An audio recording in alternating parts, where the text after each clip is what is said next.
Good evening, YouTube. Welcome back to the channel. This is IMAX Sports with another basketball video, and today I'm going over the round one recap for the Celtics Nets series. I'm going to be doing a recap for every single one of the NBA playoff series. I think that the NBA playoffs are going to be phenomenal this year. I'm so excited, especially as a Celtics fan. And this Celtics Nets series has been one of the closest series this playoffs, yet the only one that's gone 4-0 for one team. All of these games were decided by less than 10 points. I think the highest margin of victory was 8, maybe not even sure. They were all insanely close games. The first game of the series being decided by the last score of the game. So in this video, I want to go over the team stat comparisons as well as comparisons of the best players, Tatum and Durant, some of the key reasons why the Celtics won, and then some takeaways. I'm going to be doing this for each of the series, and I'm going to be doing the key players for each of the winners as well. Starting off, we have the statistical comparison. The Celtics won 4-0 with just a 4.5 point per game margin of victory on average. A lot of other teams are averaging over 10 in series that are 3-1 currently, like the Milwaukee Bucks, the Golden State Warriors, the Miami Heat. So very tight in each of the games. This one was the Celtics were up by 12 going into the fourth quarter, but the Nets brought it back. Tatum went out. Crazy finish. Field goals made. Celtics 165 to the Nets 157. Celtics took 25 extra field goals over the course of the series. Very similar field goal percentages, though, 48.9 versus 50.3.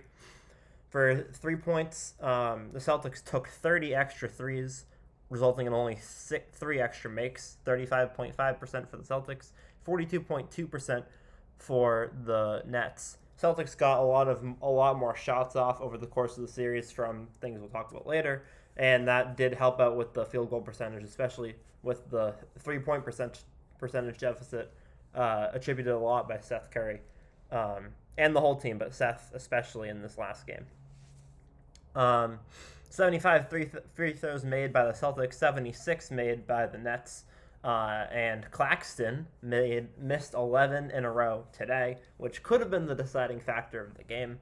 82.4 free throw percentage for the Celtics, 73.7 free throw percentage for the Nets. A lot of that was attributed to the Claxton's issues today, starting 0-10 from the line. 44 offensive rebounds and 115 defensive rebounds for the Celtics. 35 offensive and 102 defensive for the Nets, and this is where those extra shots come in. The Celtics had 22 more rebounds than the Nets, and they had 25 more shots off over the course of the series. Definitely a correlation there, and Celtics were able to capitalize off of these rebounds. The Celtics also had 14 more assists and 2 more steals over the course of the series, with the Nets dominating in blocks, which probably attributes to some of the field goal percentage deficit for the Celtics. 55 turnovers and 98 fouls for the Celtics, very similar for the Nets, 58 turnovers and 99 fouls for the Celtics. One thing I noticed, if you add the 3 turnover differential to the 22 rebound differential, you get the 25 extra shots the Celtics took.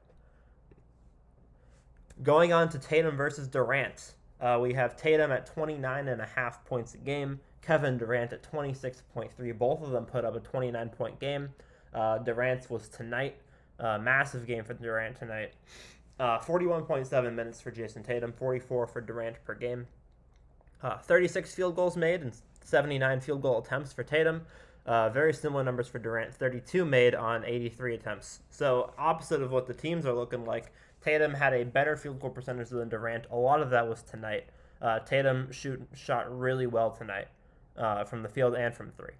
41.9% from 3 for Tatum, 33.3% from 3 for Durant. Again, very similar to the swap. 42% was the Nets 3-point, and 35% was the Celtics 3-point. Free throws. Both shot about 90%, 85-90%. Both took very similar numbers. Durant took a few more. Both missed 4. offensive rebounds and defensive rebounds, Durant was all over the boards in this last game. I think Tatum actually had more rebounds going into this last game, but I think Durant had 10 or 11 in this most recent one. 25 assists for Tatum, 29 for Tatum, 25 for Durant, 7 steals and 3 blocks for Tatum, 4 steals and 1 block for Durant. Plus minus is kind of irrelevant in a 4-game series. Not irrelevant, but it's hard to look at in a 4-game series, especially if you're the losing team. But Tatum had a plus 27 plus minus to Durant's minus 31. And player efficiency rating will be a little skewed because the player efficiency rating for tonight's game isn't taken into account here. So Durant's will probably definitely be higher than 8.09 after his 39-point game tonight. Tatum's will probably be pretty similar to whatever it is, to the 17.8 right now. But pretty good player efficiency rating for Tatum. My Celtics game changer was Al Horford. I think if anyone says differently, they're just wrong. Horford had 13 points a game, just 32 minutes each game. 20 field goals made on 34 attempts. He consistently shot 60% from the field and from three the entirety of the series. 3 free throws on 4 attempts, 75%. 10 offensive rebounds, 20 defensive rebounds for a total of 30.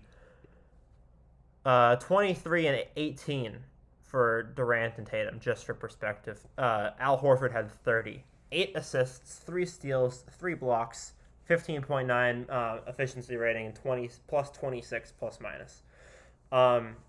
All I can say about Al Horford is he's the reason why we stayed in it for the 2 games in Boston. The 2 games in Boston were the ones that the first game in Boston and, the 2 games in Boston were the ones we had the most troubles with for the majority of the game. The first game in Boston was the one where we were down going into the fourth quarter. We had to fight our way back, and Al Horford was the only player that was consistently making shots, consistently getting rebounds, consistently getting the ball around. In game 2, I think that the Nets started off with a 9-0 lead, and Al Horford kept the team in it enough for Tatum to take over in the second half of the game. Al Horford is an amazing player for the Celtics, and he just shines his brightest in the playoffs. Every single year, Al Horford plays his best basketball in the playoffs, and hopefully we can do something with it this year. NBA Defensive Player of the Year, Marcus Smart, had to put something in here for him. This last game was definitely a big game for him. Him and Horford, I called at the end of the game. Once Tatum went out, I was like, if we're winning this game, it's going to be because of Smart and Horford. Marcus Smart is our big defensive guy, 16.5 points a game, 36.8 minutes per game, 24 field goals on 57 attempts, 42%, not bad. 10 three-pointers out of 32, 31.3%. 8 free throws on 10 attempts for 80%. 5 offensive rebounds, 11 defensive rebounds, 25 assists, 9 steals, 0 blocks. For someone only averaging 37 minutes is a lot, but not as many as Durant or Tatum. 25 assists is not bad. Plus 7 overall for the series. Most of that was today. And a 9.9 player efficiency rating, which would probably go up after tonight's game is taken into account. Takeaways for the series. I am very, very, very biased as a Celtics fan, but my takeaway from the series is the Celtics are definitely the best team in the NBA. Before the playoffs started, I was concerned that we wouldn't be able to win close games. That was my biggest concern.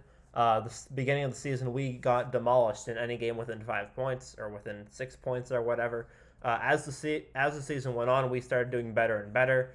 And this series, every single game was a slugfest. And in the last one, Tatum went out. The guy who had won us the first game, the guy who had brought us back in the second game, he went out when the Nets were their closest, 1-point game, and we were able to get out the dub. I think that the biggest takeaway is playoff Celtics are able to win close games, and that makes them a very, very, very dangerous team for the remainder of the season. The Nets had a phenomenal year. They had a lot of injuries going in and out, and Kyrie was out because of his whole situation. I think that the fact that they weren't able to play as a team for a lot of the season did impact them in the playoffs. Although everyone was there, I do think it did have an impact in the playoffs.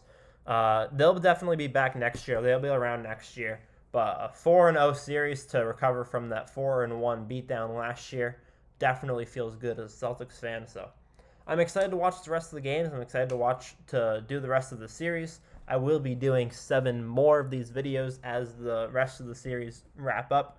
Hopefully we don't get too many series wrapping up in the same day. Hopefully they're spread out a little bit so I can spread out the videos more. But really excited for the rest of the season and hope you guys are too.